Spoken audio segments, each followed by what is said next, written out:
Hello, welcome to the Work Unplugged podcast, where we explore what it takes to work with purpose, lead with impact, and engage people in a way that actually works. I'm Amrit from And Evolve, and today I have with me Amy from And Evolve. Hi, Amy. Hello, hello.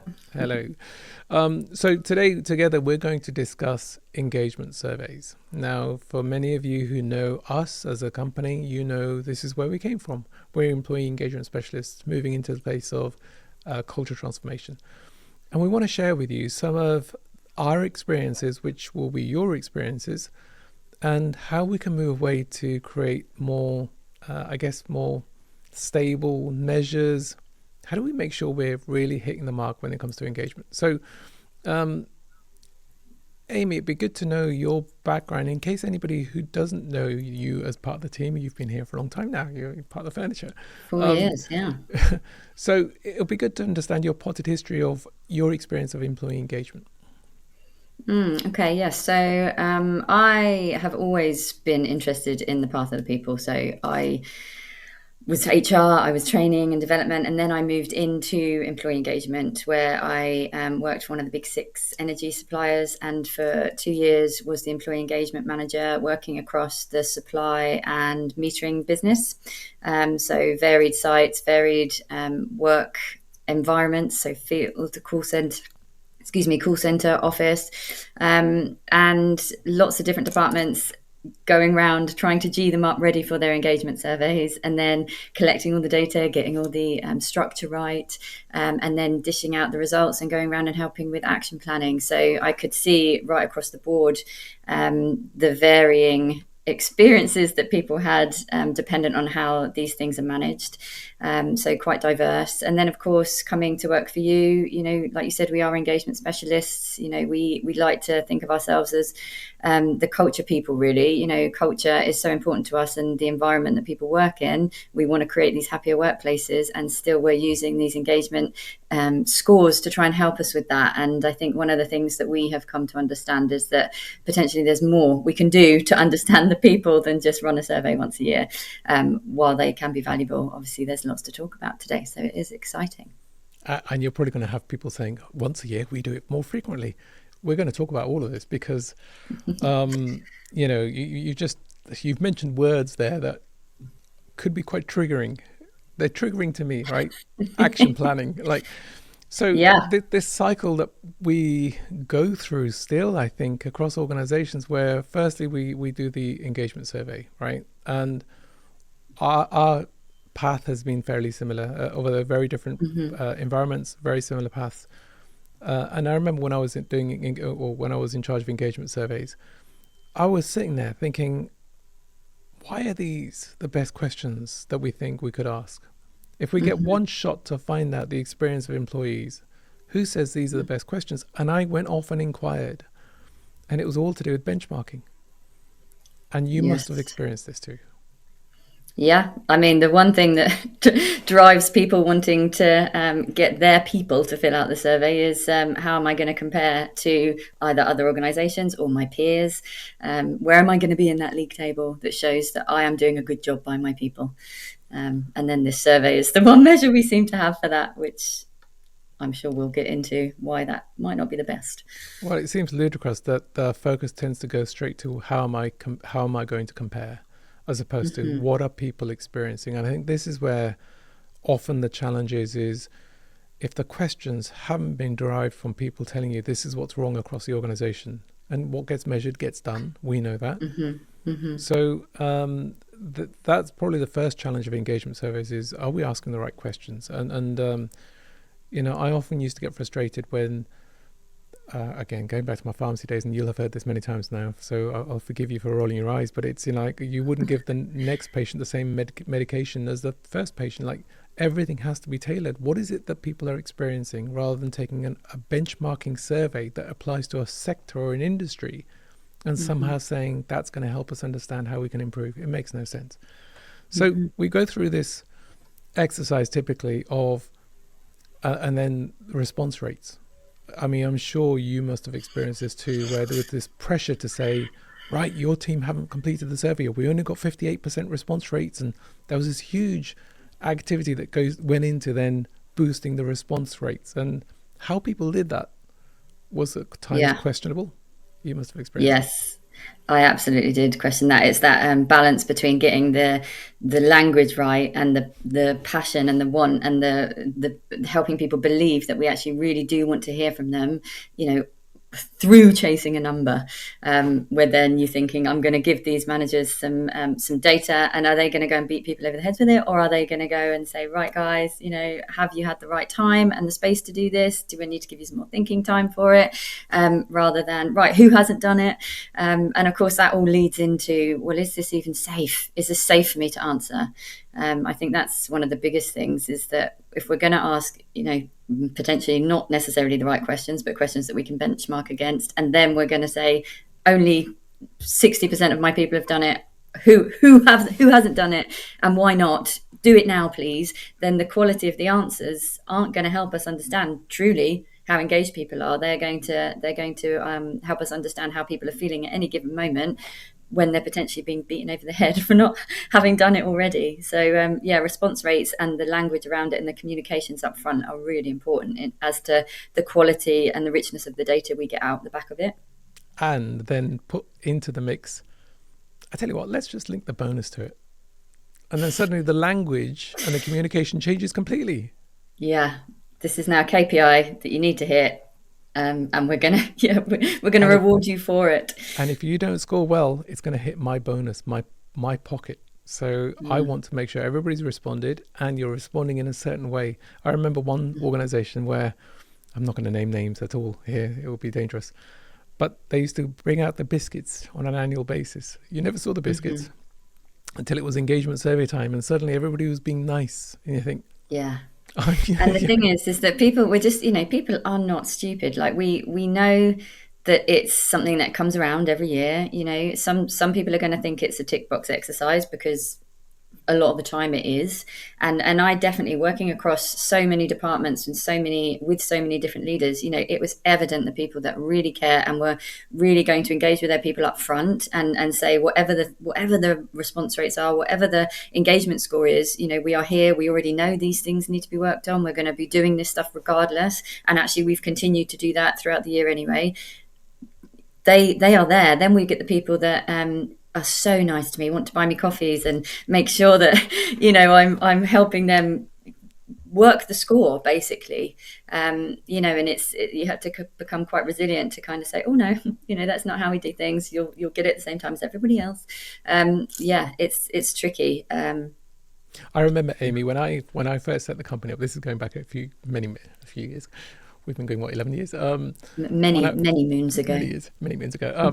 When I first set the company up, I remember asking. There was a company who created the website. But this is going back in the days when people used to create websites. Tells you how we've moved on. But this company, they were creating the website, and I needed them to understand what employee engagement was. And I remember the guy who owned the business looking at me saying, "Sorry, what? They've made a thing of it." And he was quite an older guy, and he said, "Back in my days, that used to be just good management, looking after your people, but they've made a thing Yeah. of it." Yeah, And it's another KPI. and this is one of the frustrations I've always had is employee engagement was meant to be a measure of the day job, not an industry on top of it. And so then Hmm. by producing these KPIs, and people might be saying, well, if we don't have a KPI, well, what incentive is there to improve? And I often used to say that the engagement score was really the measure for the board. You know, Hmm. people join organizations engaged. Disengagement is what we do to them, the experiences we put them through. That should Hmm. be the measure, the metric that the board should be using to say, what have we done to people? How many started off engaged and how many disengaged people have we created? That's their scorecard. Mm. So it has been made into a real industry. And you said annually, right? People have gone from Mm. annually to 6 monthly And to then there's the quarterly. pulse surveys. I mean, you know, we occasionally hear kind of monthly, just to check in, just to make sure we're doing okay. And actually, you know, language we hear a lot is, you know, just fatigue, survey fatigue.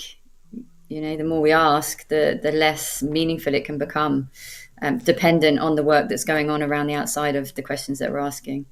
Talk to me about action planning, because this is where it really I think we really make an industry of it. That What was your experience of action planning? So the results came in, and back then. the results would take a while to come out. But there was some secret squirrel stuff going on because there was some stuff that senior leaders didn't want people to know. They didn't need to Yeah. see it. So there was some sanitizing going on of the numbers, and I'm not saying manipulating, but certainly deciding which numbers would be presented versus which wouldn't. And then we would move into the space of action planning. What was your experience of action planning? I was always really excited by action planning because I was always coming at this from a lens of, okay, now this is where we get to get in and speak to the people about what we've learned in the survey and try and uncover some of the things that would really help. And then we can, we can track this and we can see how well we do and whether things change again next year. In terms of, again, the differences between the different departments and who was really up for this or not, action planning could just become an absolute tick box exercise where it was an annoyance. It was taking time away. Okay, we've got to share the results. We need to give them the high levels. We need to say, this is what you told us. This is what it is we're going to do about it. See you again next year. And then you have the opposite of that, where people are having small focus groups and trying to help understand how we can really better these things that we knew were a problem anyway, but now we've got some real clarity around that because it's in a number, and we can watch that number grow if we do some things, and we'd love your input. So I think it really depended again on the intentions behind what people wanted. Some people just want to sweep it off their desk, get it out of the way quickly, and it does more damage than good. Other people spent the next year making sure that it was built into how they worked, watching people on the ground in doing the job day in, day out, in whatever this theme that we're trying to action plan around, wherever that came up, they were there looking at it and seeing, okay, well, we do that. Actually, that is really silly. We're not going to do that anymore. Let's switch it to this and track it through the year. But it's all about intention. If we have the right intention and we care deeply, then we are going to go in and we are going to bring it to life for people, make it real for people. If we don't, then we know it's a KPI, it's a number. It was out then, it's now closed. Don't want to talk about it again. And that makes action planning very cold indeed, and damaging, actually. I totally agree with you. It was a distraction from the day job, and I think the experience I had was where it was a lack of ownership. This was something that was done to operators, the operations teams, and what have you, and so they were trying to get on with the day job. This was done to them. They didn't ask for it. They didn't have any input in the questions or the methodology or anything else. And then they were told that they've got to come up with an action plan. So it was inevitably going to be a tick box. Whereas, and I was sat there thinking, because I come from ops when I first moved into employee engagement, and I was thinking, why wouldn't they want to know? Like, if it's my team, why wouldn't I want to know the experiences I'm creating with my team? But because it was, and I moved into ops actually, having done engagement, and was like, right, it's the engagement survey. Oh my goodness, this is my world. This is where I've come from. I can't wait to see, what we've achieved on paper and what we need to fix. Like, it almost gives us the clout to say, right, we are focusing on this stuff. So I used to get really excited about it. Sadly, cheesily. We haven't lost our spark. But it does highlight some of the challenges with engagement surveys. One of the big highlights, I guess, is how we measure engagement. There are lots of different metrics you hear, some really depressing, about the state of engagement across the UK. And the numbers vary hugely. I mean, have you got some of the numbers to hand? Yeah, I think, the big one that comes out every year is obviously the Gallup State of the Workplace report. And I think 20% worldwide is the number for engagement. And the UK comes out at a mere sad, depressing 10%.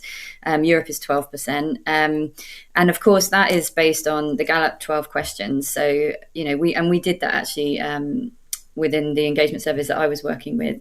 But that's 12 questions of, I need to be in kind of agreement with these 12 questions over these 12 standards, and that's quite a lot, strong, consistent agreement across 12 questions.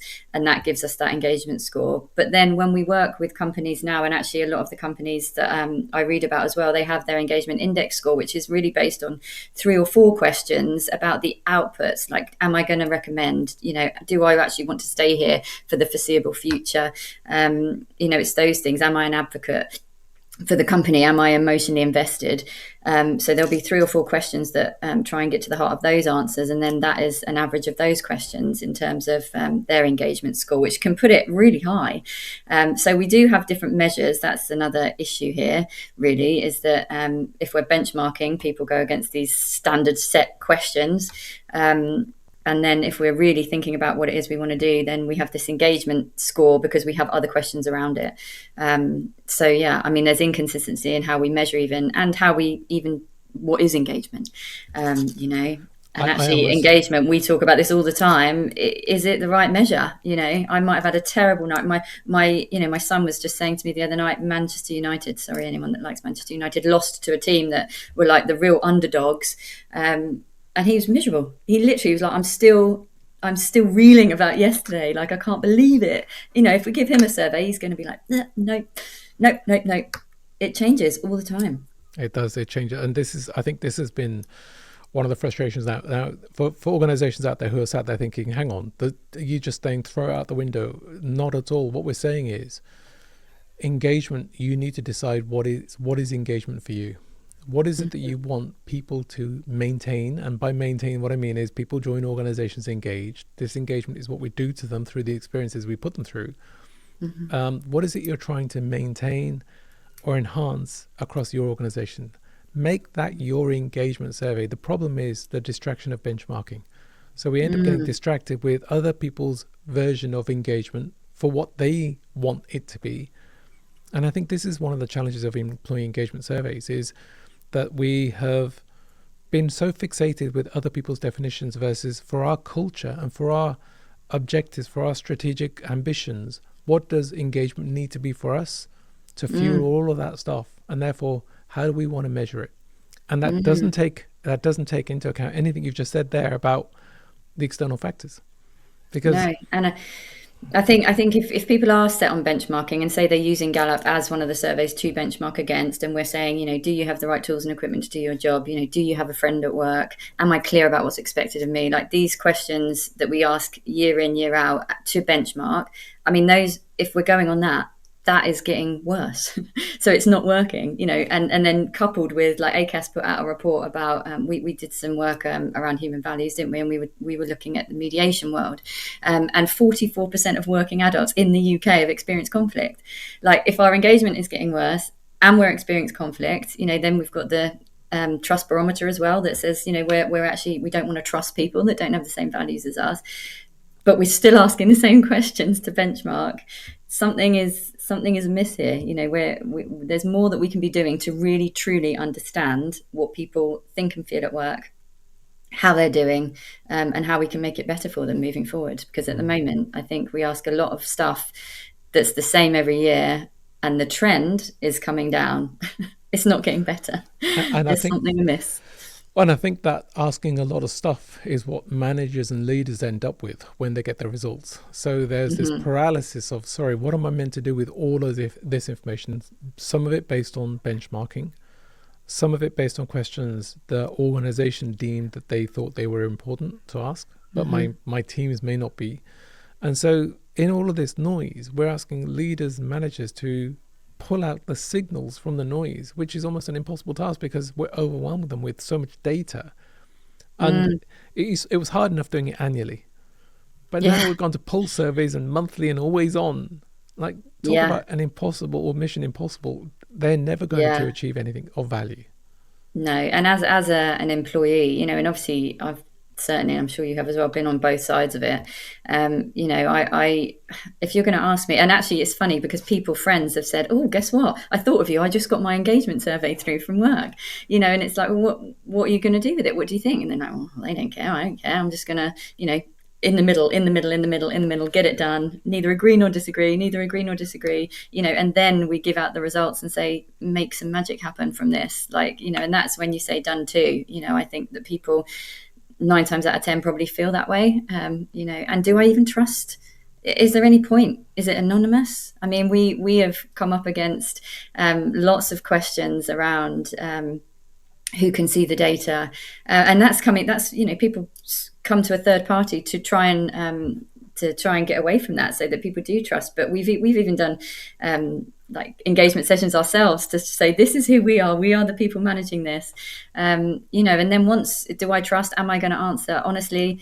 Then does it even matter? Are you even going to look? Do you even care? Is anything going to actually change? Because that's the other thing here, is that people don't necessarily trust that it's even going to change afterwards. And the more we ask and then not listen, the worse culture becomes, you know, inevitably. And I think, Amy, that feeds into this mistrust. There was one organization, somebody I was speaking to who worked at one organization where they were using the payroll number, their unique payroll number that Yes, they had to put in your to, unique identifier. yeah.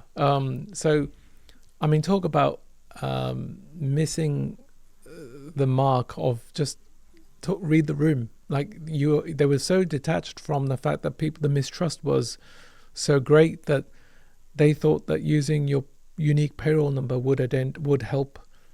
They just wanted a unique number. But by using something so close to my payroll number, if the mistrust wasn't strong enough then, I mean, I would love to have known their response rates, because I suspect many people would have thought, no way. And if for those who initially filled it in, how much change did they actually see, where they would have thought, what was the point of that? So there's this mistrust, and then this lack of action doesn't help. Now, look, organizations, what we don't want to do is leave people depressed thinking there's no hope. I guess we have seen every angle of employee engagement for all the years you and I have both been running surveys and been involved in surveys. If there's leaders and managers out there waiting for their results, what could they do? They can't change the fact that the company might be fixated on benchmarking. What could they do that might move them into a space of actual deliverable actions versus just the same old that we just keep doing every year? I mean, we've actually been running this month. We have our quarterly marketing plan, and you know, this quarter's theme was the real work of leadership, and really August was all about survey prep season. And one of the things, so because I mean, some companies would have already done the survey, some are building up towards the survey. If you're building up towards the survey, one of the things I'd be doing straight away is in the next team meeting or buzz sessions or whatever it is you call them, you know, we've got this coming up. I don't even want to wait for the score. Tell me now. You know, what are the things that are in my power that I can change, that we can start working on, that we can have a continual conversation around as we have our meetings moving forward? You know, who wants to help with this? There'll always be champions that want to kind of put their hands up and help. I think, you know, trying to almost just prelude that survey by saying, I'm here, I care, I don't need to wait for the number. We'll get the number and we'll look at it and we'll share it. But actually, what do we need to do right now? So if you're ahead of time, start talking about it now, you know, because it makes it feel like you're already considering what needs to happen, because you know things do. And I guarantee you know what it is anyway. You know, and sometimes the scores take us away from what it is that we know to be true, because we end up down a garden path that we've measured something that doesn't even really matter. Just on that, before you move on, I would love to just overlay another.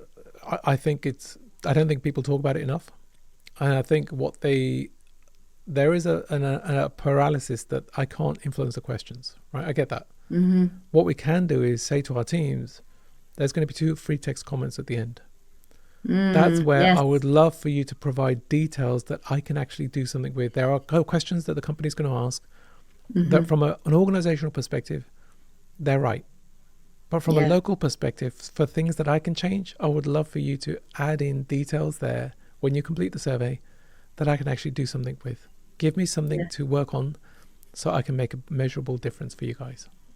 So we don't often I mean, do that. I love the text analytics and the sentiment analysis of all the free text comments. That, you know, that is where the real juicy stuff is actually.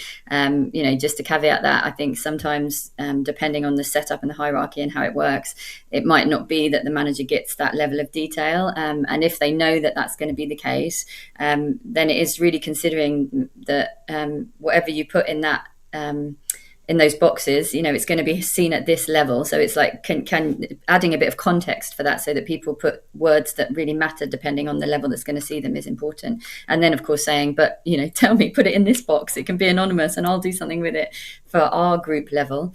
The free text comments are really important. So I think to get upfront is really important. And then if the survey's already there, already going for it, then it's just, you're in it with them really. It's I've done mine. I know this comes around every year. Please make sure you're as honest as possible, because regardless of your beliefs around what's happening at a kind of organizational level, I do really care, and I do really want to see what's what. And obviously this is a number. We know companies love numbers. So let's make it as realistic as possible. And then afterwards, sharing. It's sharing, but doing it again with that intention that is, I am enjoying learning, even if it doesn't look like how I want it to look like. I want to know more. How do we build out the questions? We've ticked a box. We've given a 1 to 5. Yes, I agree. No, I don't agree. How do we make that richer and put more context around it so that we understand what these scores mean to us, and we do it as a group?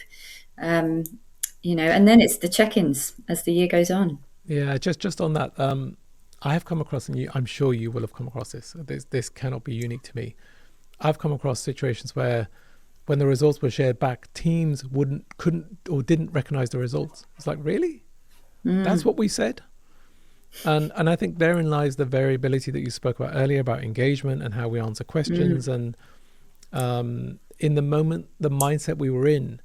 And I think the other bit is, this should be an excuse for a conversation to say, look, yeah, that's what we were in. That's the mindset we were in at the time.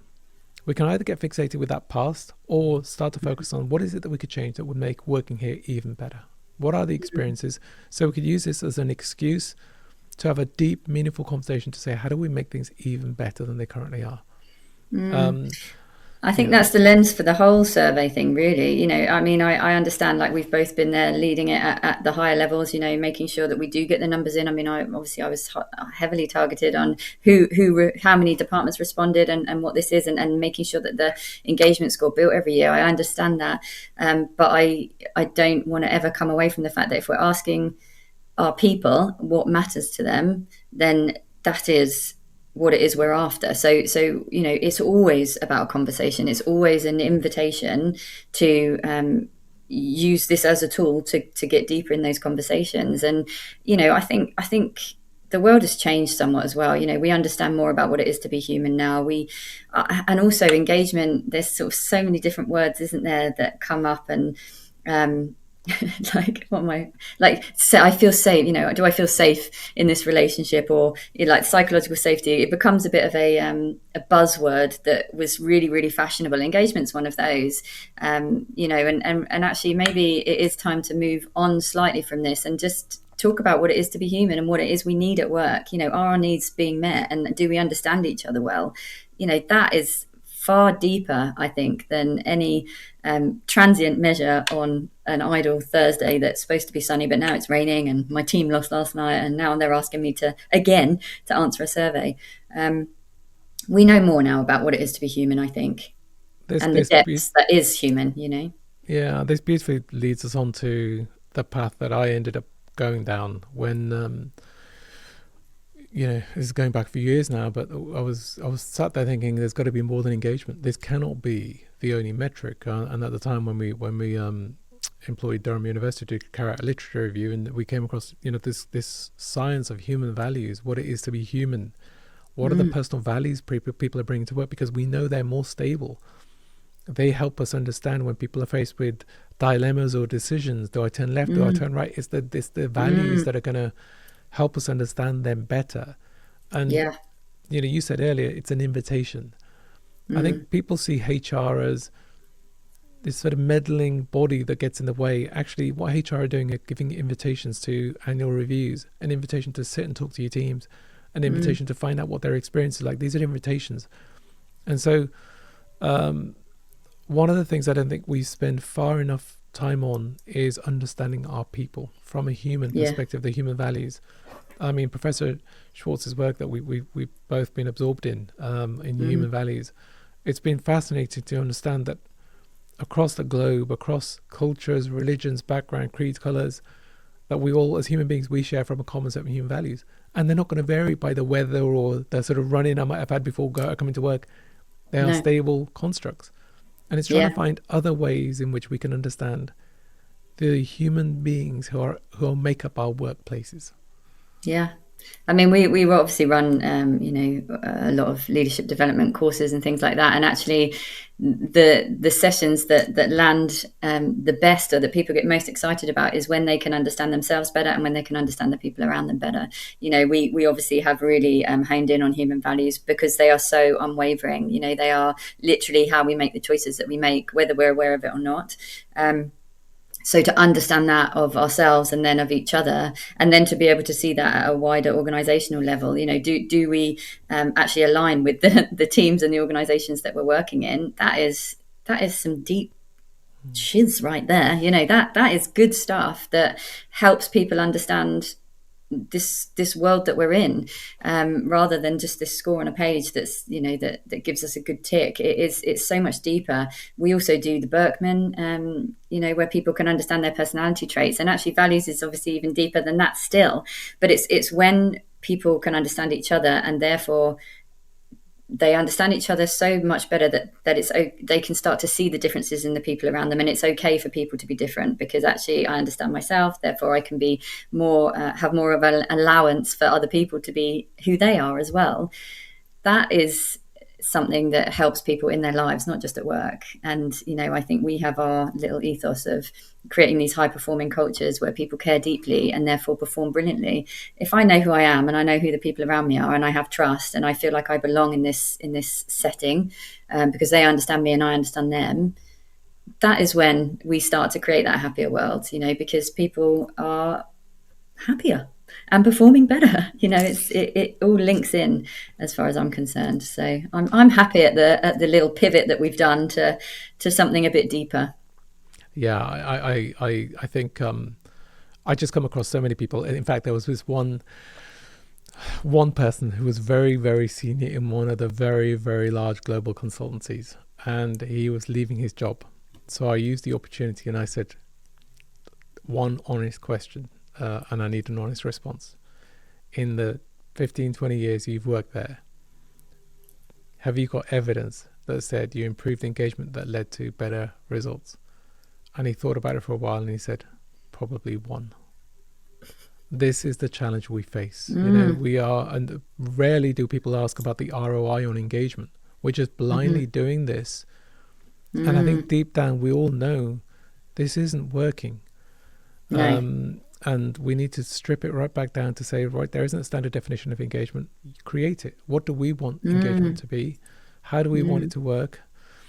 Amy, just so to close this off, we talked about values and human values, and how there's organizations out there who I'm going to say fixated, but they are stuck with the engagement. They're going to carry on doing their engagement survey. Yeah, of course. It's where they are, and they might be midpoint.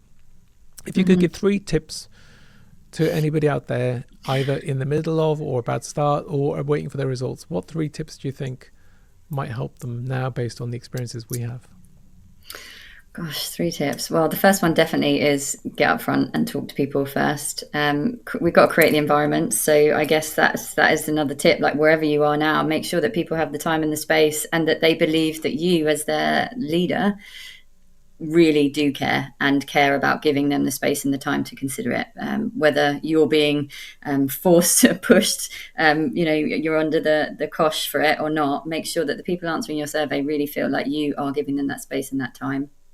And then when those results come in, maybe even have a bit of a, I was going to say a countdown, but not so. It's literally like we've got 2 more weeks and then we get to see what these results are, and then we're going to sit together. So it's that when we say action planning, it's not action planning. Let's get away from that. It is understanding the results together so that we can create something moving forward that is meaningful to us, that really is going to help us improve what we do now and how we work together, because that's really what this is. It's helping people understand that. So looking ahead in the diary, making sure that you're putting it in so that people know results come out on that day. On this day, we are going to be sitting together to share the results. And then you don't want to start talking about what you're going to do straight away. You want to give people time to take it in and to ponder. I mean, we do enough of this stuff already to know that people need time for reflection.